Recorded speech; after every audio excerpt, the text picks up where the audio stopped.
the fourth generation version of their Swift supermini, Suzuki have stayed true to the design principles that have long served them in the small car sector, low running costs and agile handling being the highlights. The car is now smarter and more sophisticated, plus the 12-volt mild hybrid technology is aided by notably light weight, which preserves the previous model's fun-to-drive demeanour.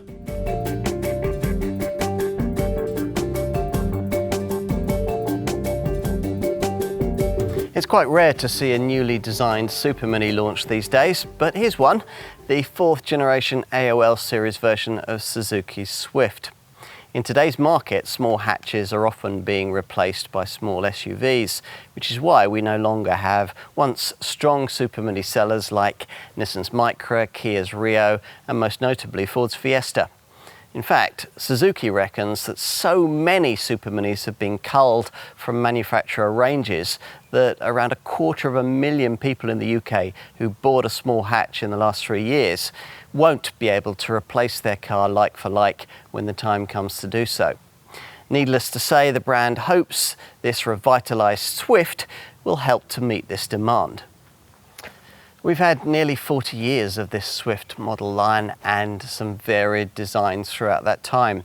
They've done quite well for the brand though.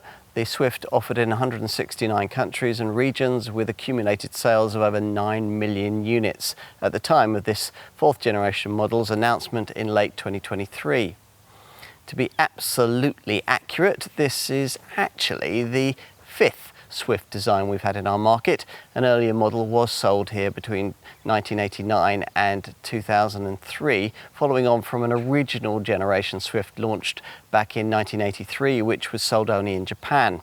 But Suzuki chooses to count Swift generations only from the launch of the first global era version in 2005, which was replaced by new designs in both 2010 and 2017, prior to the arrival of this Mark IV model. Now you're up to date. This version has a crisp design with greater sophistication, but the company has aimed to keep what it calls the fun-to-drive playfulness, which has always marked this car's predecessors apart from a lot of other superminis. It's still also one of the few small hatches you can get with the option of all-wheel drive. The other thing that's generally marked a Swift apart from a lot of other superminis has usually been its relatively low price. To try and keep that, Suzuki hasn't gone for huge engineering changes with this Mark IV model, just an upgraded version of the old car's 1.2 litre 3-cylinder mild hybrid petrol engine. Even the exterior design is only mildly evolved. But do a lot of small changes add up to big improvement? Well, you'll need the industry's most comprehensive review, the Car and Driving Road Test, to find out.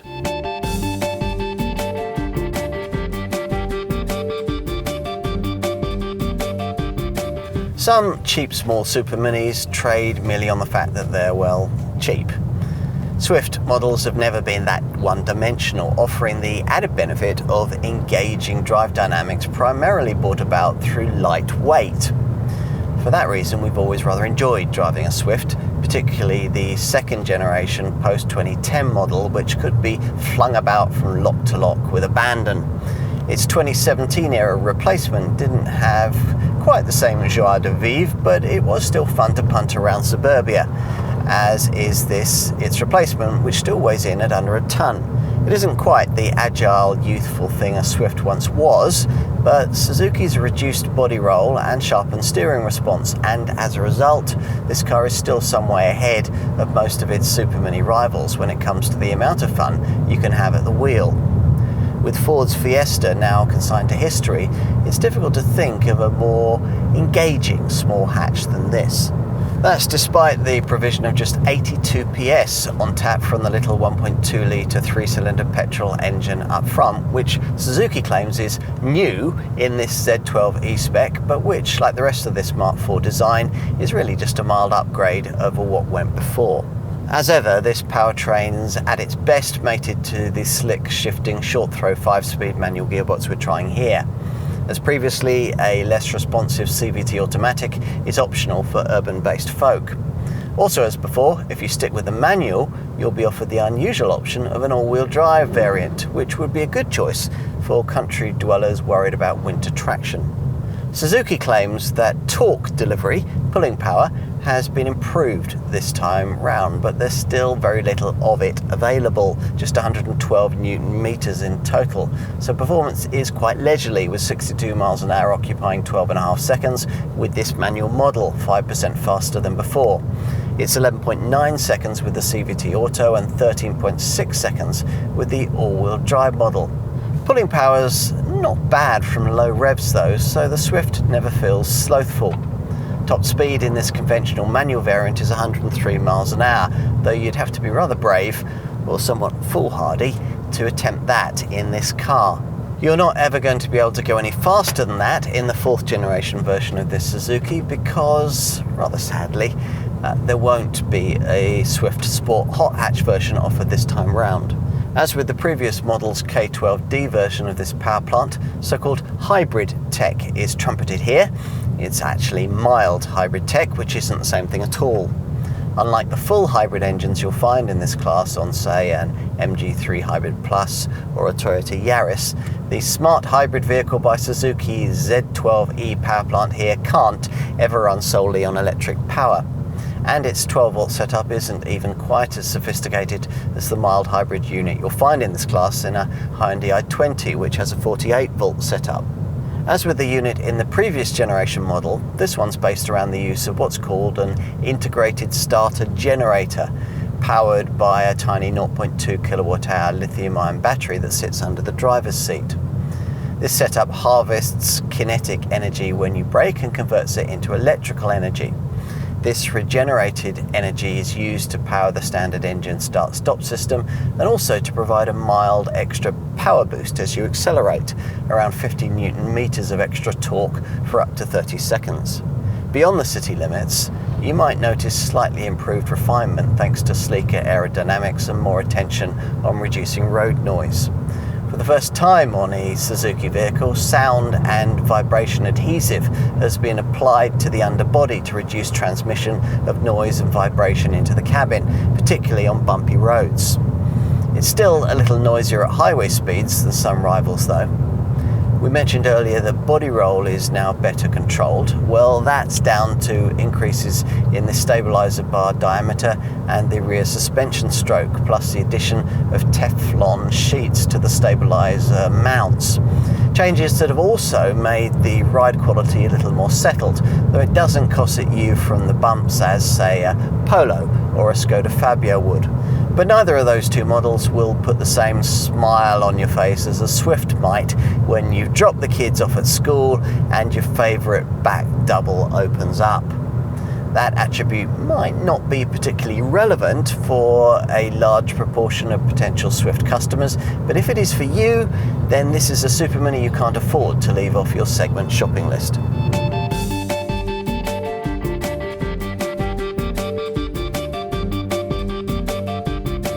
Well, you'd recognise this as a Swift were you to be familiar with this 4th generation AOL model's A2L series predecessor. The dramatic redesign promised by the marketing doesn't materialise here. It's more of a smartly completed and very thorough repackaging of what went before. At least it's still as small as the Supermini should be, just 3,860mm long. To give you some perspective, that's a full 200mm shorter than a Corsa and 214mm shorter than a Polo. The floating style roof, which can be contrast coloured, is familiar, but the profile contours are now more muscular and the rear door handles have been moved from the C-pillars to sit more conventionally. There are none of the big alloy rim sizes you get on a small SUV these days. Instead, subtly flared arches cover dinky 16-inch wheels with smart alloy rims standard and a polished finish to set this top ultra-spec model apart. This pronounced side crease flows above the door handles. And on round here at the front into the bonnet line above this Suzuki badge that draws your attention to the piano black grille. The LED headlamps are similarly shaped to those of the previous generation model, but are LED lit and incorporate trendy L-shaped daytime running light strips. At the back, there are three-dimensional LED combination lamps and slim reflectors in this wide rear bumper that emphasize the relatively diminutive 1.74 meter width. Finishing touches include a compact little rear wiper and an integrated upper spoiler that arches into the tailgate glass at the corners. Now, of course, as usual, what's more important is what you can't see. This fourth generation Swift rides on an evolved version of the previous generation model's Heart-Ect platform, which aims to minimise the size of the engine compartment to the benefit of cabin space. It remains a notably light structure. This remains one of the few superminis out there that weighs in at under a tonne. Right, what let the previous third generation Swift down was its cheap feeling interior. Has Suzuki improved that here? Let's take a look. Well, yes, things are a lot better this time round, though the progress is very much evolution rather than revolution. It still feels built down to a price, but it's now no more low budget in here than it would be in entry-level versions of mostly pricier supermini segment rivals. And because of the way the Heart-Ect platform allows space for the windscreen to be pushed back away from you, there's actually a feeling of relative spaciousness at the wheel, which feels slightly odd in a diminutive little hatch measuring just 3.8 meters in length. If you're familiar with the previous A2L series model, probably the main change you'll note will be the addition of this much larger center touchscreen, which thankfully lacks the basic aftermarket looking graphics of the old generation 7-inch monitor. Stung perhaps by accusations of an overly budget-orientated feel for the old car, someone at Suzuki's worked quite hard in here. There's certainly a varied selection of trimming materials across the two-tone fascia, which has gained a slim grey centre strip and offers no fewer than 5 different services ahead of the front seat passenger. There are soft pads on the doors, and the switches you touch often are quite pleasingly finished, as is the stitched wheel, which, unlike with most rival models, doesn't obscure the starter button. For some reason, that's been positioned right out near the door. We welcome the relatively old-fashioned touches too, like the manual handbrake and the fact that there are proper physical ventilation controls, though not chunky rotary dials like the old car. A row of buttons are provided by your right knee to more easily turn off the more intrusive camera safety features, but annoyingly, these don't include a switch for the speed limit chime feature you'll most frequently want to turn off, which resets itself every time you start the engine. For that, you've to use this slim black stalk protruding out of the right-hand side of the instrument binnacle, which, along with an info button on the left steering wheel spoke, also alters what you choose to view on the lower part of the small screen between these two dials. Those gauges are of the conventional analog sort. There's really no need for a digital instrument screen in a car of this price, a format we suspect has been adopted by some rival models more for manufacturing cost savings than consumer benefit. The upper part of the central display between the dials always stays static and shows a small driver assist graphic flanked by readouts for time, the prevailing speed limit, and which driver assist features are activated. On the lower part of this little binnacle screen, you can choose to view, well, quite a lot. Either a power flow meter, a digital speedo, trip computer data, graphical MPG and speed monitors, idle, stop time and fuel saving readouts.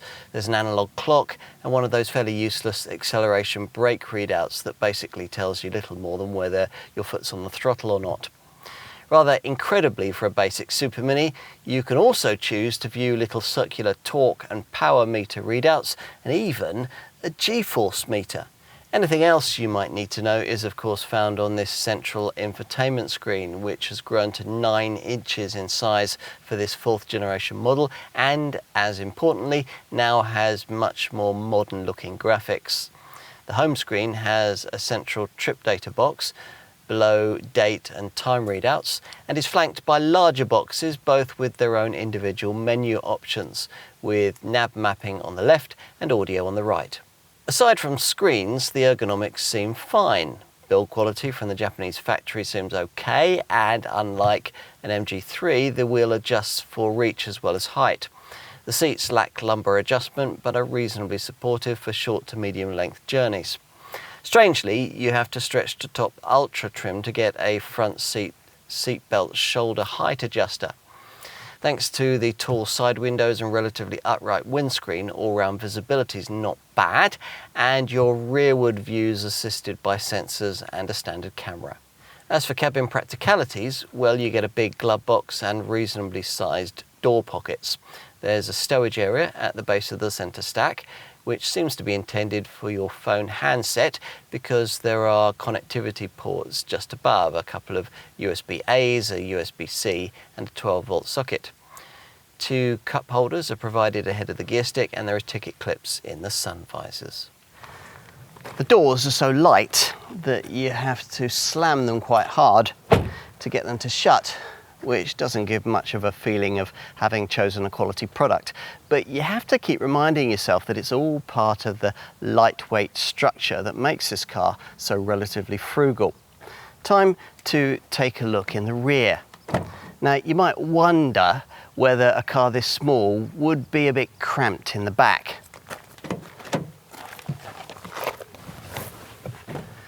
And you'd be right. If there are tallish adults up front, some compromises from them will be needed if similarly lanky passengers here at the rear are to be accommodated in any sort of acceptable comfort over medium length trips.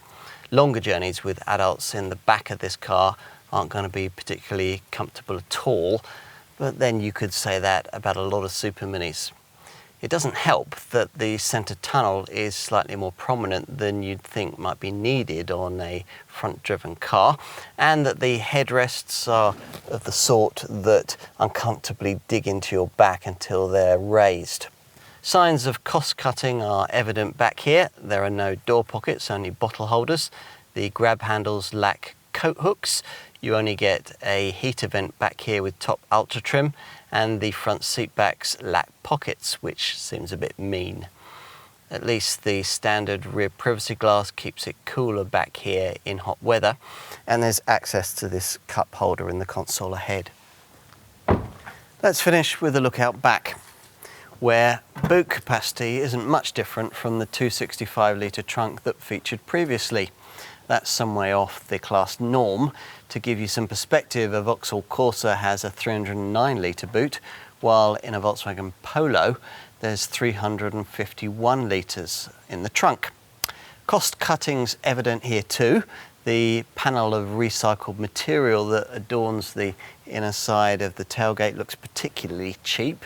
There are no floor tie-down points, and rather appallingly, you have to pay extra for the tyre repair kit that sits in a polystyrene compartment in the vacant spare wheel well beneath the boot floor.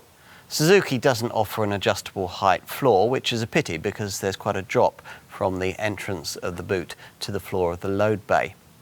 There's a bag hook and a dim light on the left, where you'll also find a side recess that might make it a little easier to get awkward items like pushchairs positioned widthwise back here. If you push forward the 60-40 split rear bench, you can extend the space to 980 litres if you load up to the roof. It's just 589 litres if you load to the window line.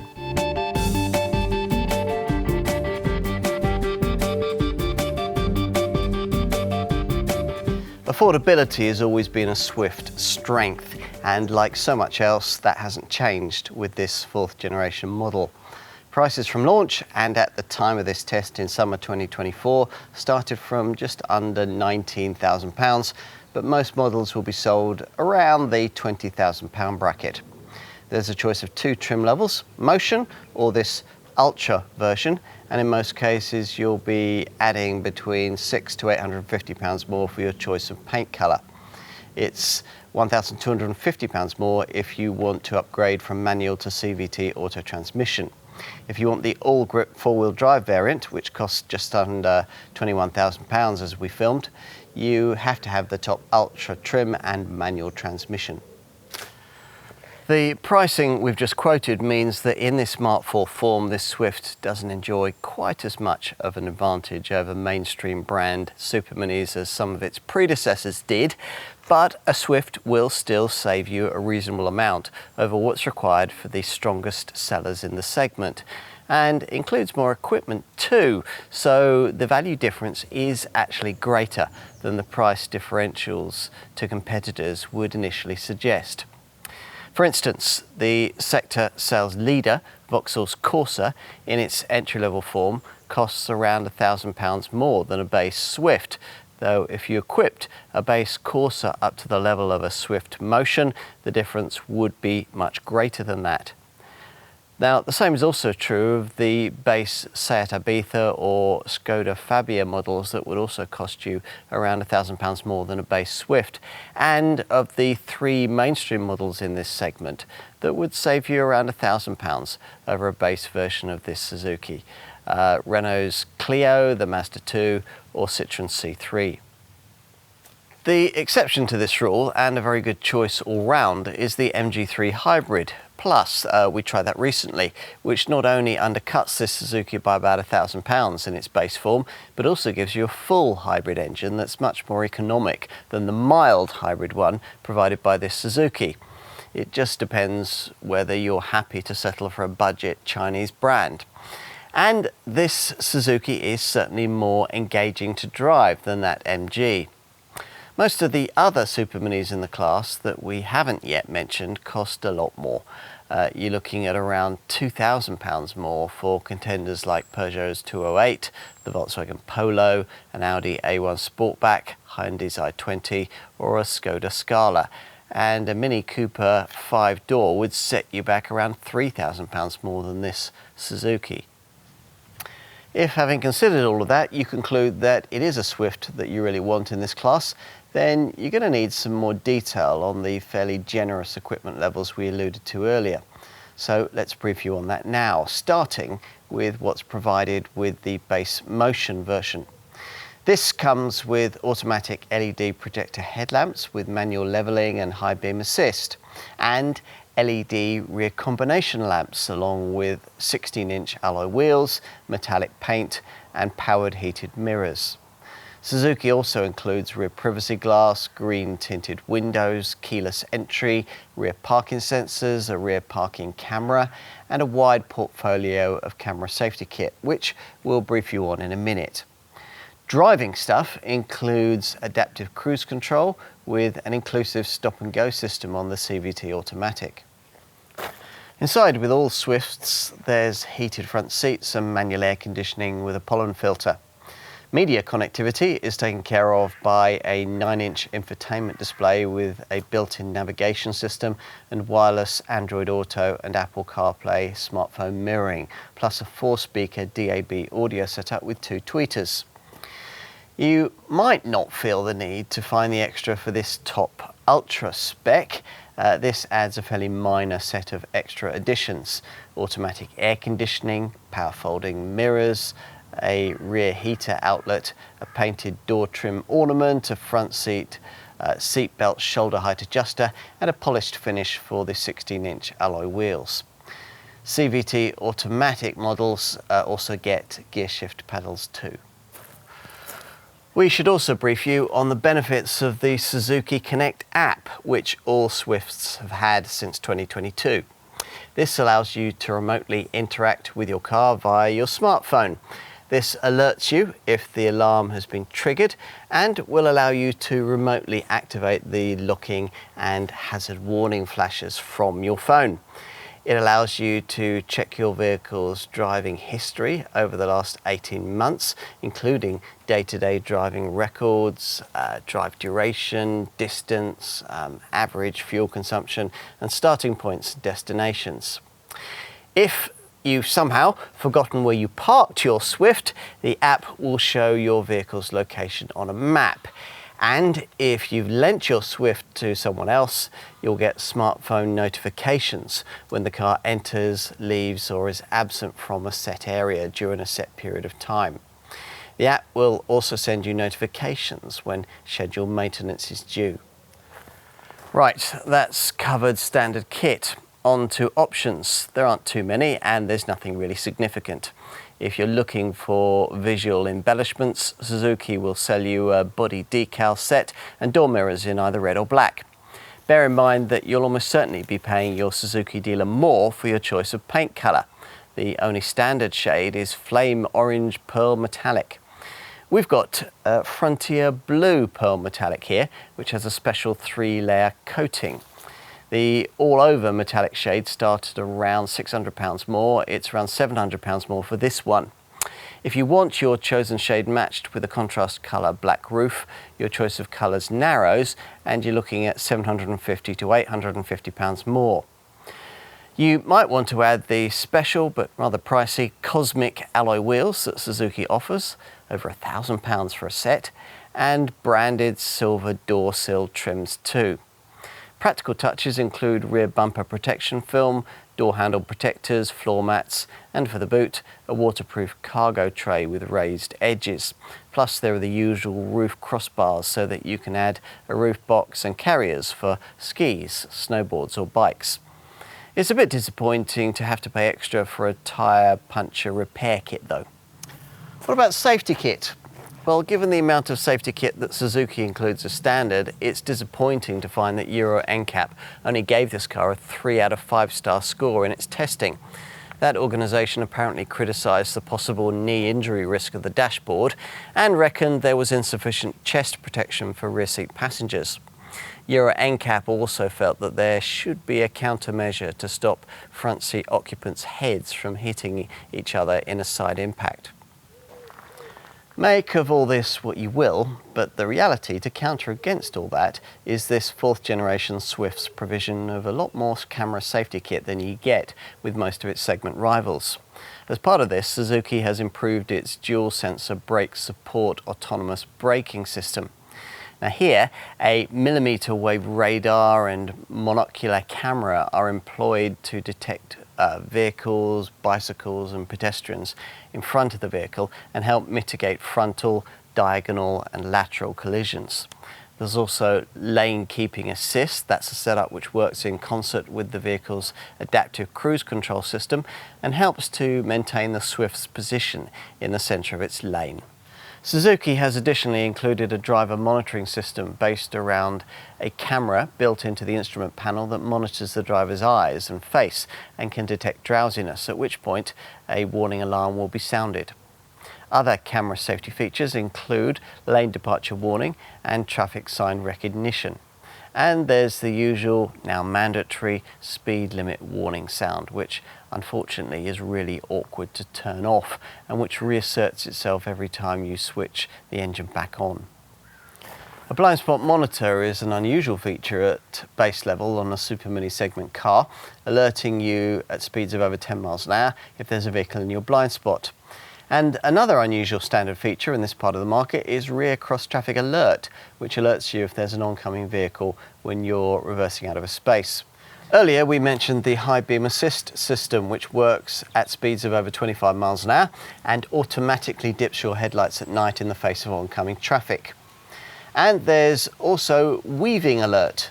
That's a feature that if the car is travelling at speeds of 37 miles an hour or above, and is weaving from side to side within a lane, well, that system will sound a warning buzzer and light an indicator on the instrument panel. Plus, as with all new cars these days, there's an e-call system that alerts the emergency services with your exact GPS location when the airbags go off.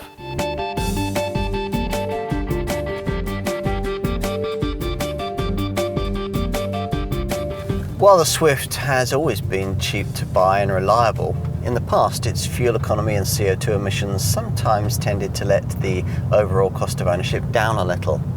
The previous generation model improved things in that regard when a mild hybrid system was introduced, and this Mark IV design delivers much the same kinds of efficiency figures as its predecessor, helped by a traditional Swift virtue, super lightweight. Not many superminis weigh less than a tonne these days, but this one does. In comparison, today's breed of fully electrified small cars weigh vastly more. An MG3 Hybrid Plus, for instance, is 350 kilograms heavier, and a Mini Cooper Electric over 750 kilograms more. Is this really progress?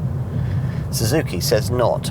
Let's get to the stats. For the front-driven manual version, almost all customers will expect up to 64.2 miles to the gallon on the combined cycle and 99 grams per kilometre of CO2. It's up to 60.1 miles to the gallon and 106 grams per kilometre for the CVT Auto version, and up to 57.6 miles to the gallon and 110 grams per kilometre for the all-grip all-wheel drive variant. Now, these figures represent an improvement of around 7% over the stats of the previous generation model, and they're achievable too. We've been getting over 50 miles to the gallon on average throughout this test. A selectable data section on the centre screen has an energy flow monitor, also replicated in the instrument binnacle. Plus, on the centre monitor there are average and instant economy displays and trip and since refuel mileage history screens based around your last 5 journeys. You will pay a bit more for insurance than with rivals, Group 27 for this manual model or Group 28 for the CVT Auto. For some curious reason, the rare all-grip all-wheel drive version is in cheaper Group 25. But it's still not too tempting in an era where it's still possible for a first-time driver to buy a new Supermini that's rated in Groups 3 or 4. What about other costs? Well, across the range, benefit-in-kind taxation is rated between 24 and 27%, depending on model. You might hope that an aspiring brand like Suzuki would have a lengthy warranty package, and sure enough, the company trumpets that this one's covered by a 7-year, 100,000 mile package. Read the small print and you'll find that isn't quite true. What you actually get is the brand's old 3-year, 60,000 mile manufacturer's warranty, but as with rival Toyota's package, provided the car is serviced at a franchise dealer, you can extend that free of charge every year with what the marque calls a service activated warranty, up to that 7-year, 100,000 mile maximum. You only get a year's breakdown cover, though it extends across the whole of Europe and includes roadside recovery. A 12-year anti-rust guarantee comes with the car, and service visits are needed every year or every 12,500 miles, whichever comes first. Experts reckon that after 3 years and 36,000 miles, this car will retain around 52% of its original value, which is decently class competitive. Once your Swift has been registered for 3 years, it will become eligible for Suzuki's fixed price service package, which will enable you to get servicing carried out for a single fixed price that will include parts, labour and VAT. There are around 180 Suzuki dealers in the UK, and they're noted for excellent customer service. You can also even out the cost of regular maintenance with a service payment plan that covers you for anything between 1 and 3 garage visits.